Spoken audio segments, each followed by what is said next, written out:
Okay, finally got our glass doors in, and I've got these ended up needing something to fill the gaps. There's pretty thick gaps, a lot thicker than I was expecting. So I got this. It's a shower door seal, but this is hard polyplastic, and it's a little too wide. I'm gonna have to pull these off and figure out how to shave that edge down, because I want a sort of a tight seal to where babies can't get out. But these are so tight that if this door goes this way, it doesn't want to go back. So I got to fix that. But I got most of my planting done. For some reason, I am losing my zebra fern, so I don't know what's up with that. I've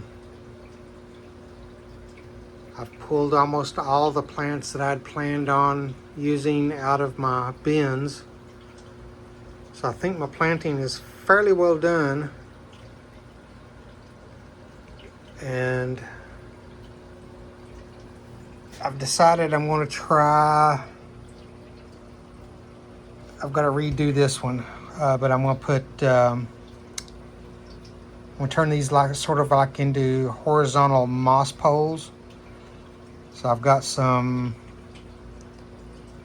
plastic gutter guard coming in, and I'm going to wrap this and then zip tie it to the cross members.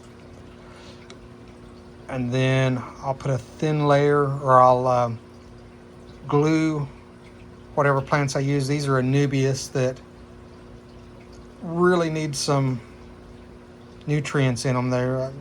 They got really pale on me in the bins. And then I'll fill in over top of the gutter guard with more moss, and that should keep them good and moist. And then I've got more Anubias down here that ran out of nutrients in the substrate in the bins, so we're going to see how well they go from being immersed to straight into submerse. And let's see if we can go out a little bit. No, okay. And one of my favorite plants is right back there, is the blue oil fern. I've got two different types of those. And I've already got some leaves put down. Threw a few leaves in the water. I'm gonna let them settle down. Then I'll probably add some more. And I went through 2 bins of moss that I picked up at EFG Orchids,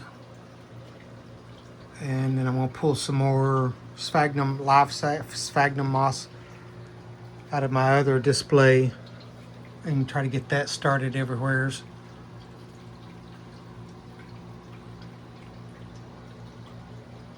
And some of my immersed plants really struggled and just didn't survive, so I've got to start them over.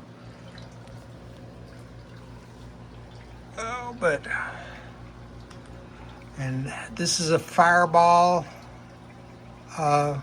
Neregelia. It's just not red, but I've got another red one in a bin that has some red on it anyways. I'm gonna switch those out, I think.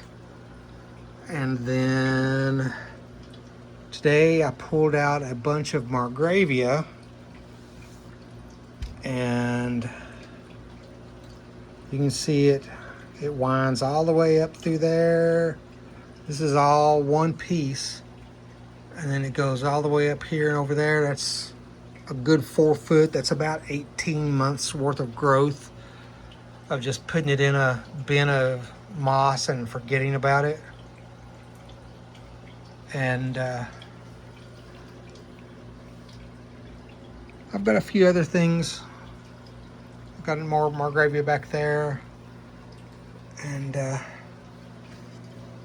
got some Margravia El Coco right there that's going to look really nice as it grows.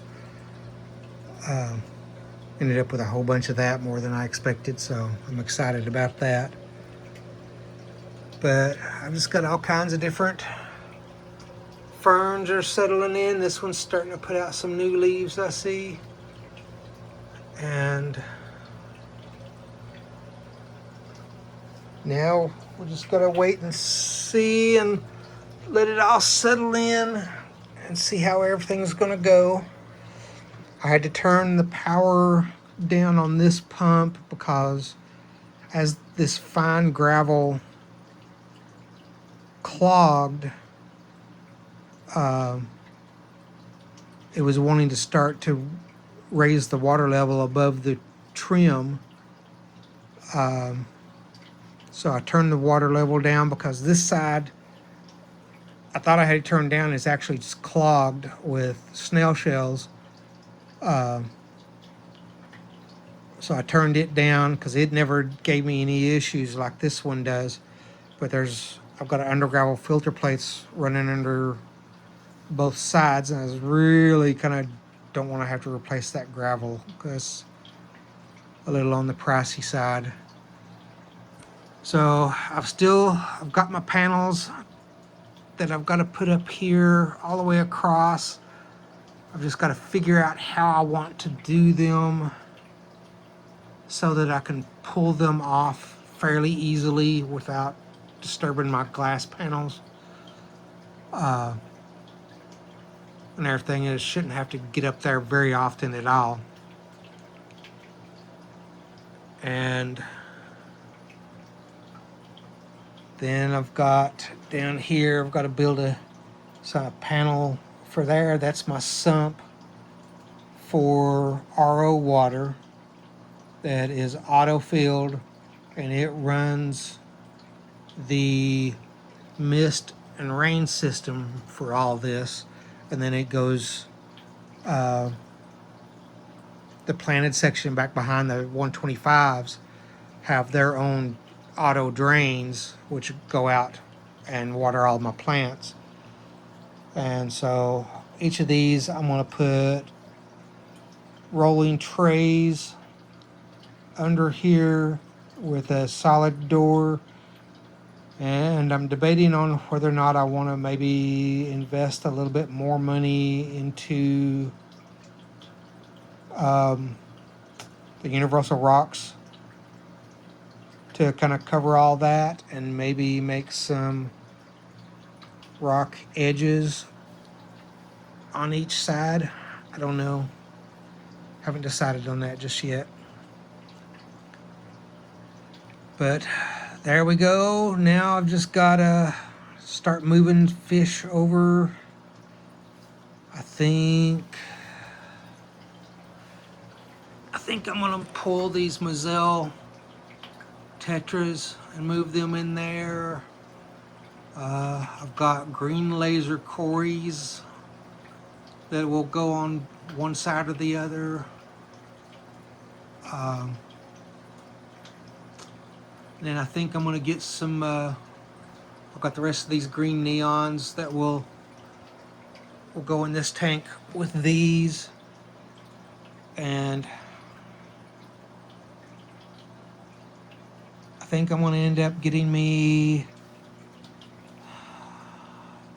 a group of maybe diamond tetras I'm putting in here and letting them spawn and see if we can't get the tank filled that way rather than just buying them. I've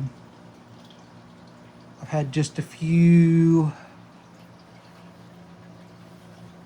I've got just a couple up in this tank here that are left, and they're just stunners. And I don't know if I'll move these guys over there or not. Probably not. But I haven't decided just yet. So that's it.